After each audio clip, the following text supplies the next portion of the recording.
আজকের রেসিপি হচ্ছে ইলিশ মাছ ভাপা। তার জন্য আমি 3 পিস ইলিশ মাছ নিয়ে নিয়েছি।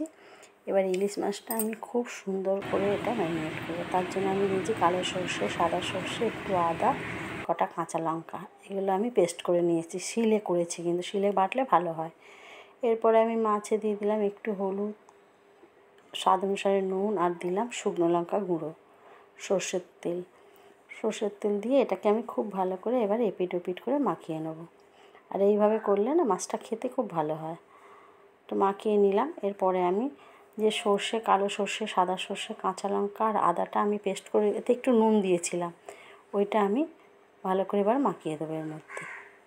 খুব ভালো করে আমি এটা এর মধ্যে মাখিয়ে দেবো। এপিট ওপিট করে ভালো করে মাখানো হয়ে গেছে। এবারে আমি এটা টিফিন বাটিতে দিয়ে দেবো। আর এইভাবে ভাপা করলে হয়েও যায় তাড়াতাড়ি, শুধু মশলাটা করতে যতটুকু টাইম, তারপরে 15-20 মিনিটের মধ্যেই এটা হয়ে যায়। আমি থালাটা ধুয়ে একটু জল দিয়ে দেবো, এর মধ্যে আর সামান্য একটু নুন দেবো, দিয়ে এর মধ্যে এবার কিছু কাঁচা লঙ্কা চেরা আছে, এগুলো আমি সাজিয়ে দিলাম।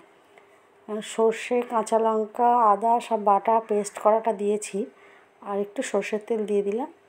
দিয়ে এবার আমি একটা স্ট্যান্ড বসিয়ে আমি এবারে বসিয়ে দিলাম জলের মধ্যে, দিয়ে ঢাকা দিয়ে এটা 15-20 মিনিট, তারপরেই ভাপাটা হয়ে যাবে। আর এটা গরম ভাতে মেখে খেতে খুব ভালো লাগে। সবাই জানেন ইলিশ মাছ ভাপা খেতে তো প্রায় বেশিরভাগ মানুষই ভালোবাসেন। খুব গরম বলে আমি ধরে নামিয়ে নিলাম। এবার আস্তে করে খুলে হয়ে গেছে আমার ইলিশ মাছ ভাপা। ভালো লাগলে লাইক করবেন, শেয়ার করবেন, কমেন্টসে জানাবেন আপনাদের ভালো লাগলো কি না, সাবস্ক্রাইব করবেন। হয়ে গেছে আমার ইলিশ মাছ ভাপা, গরম ভাতে দারুণ লাগে।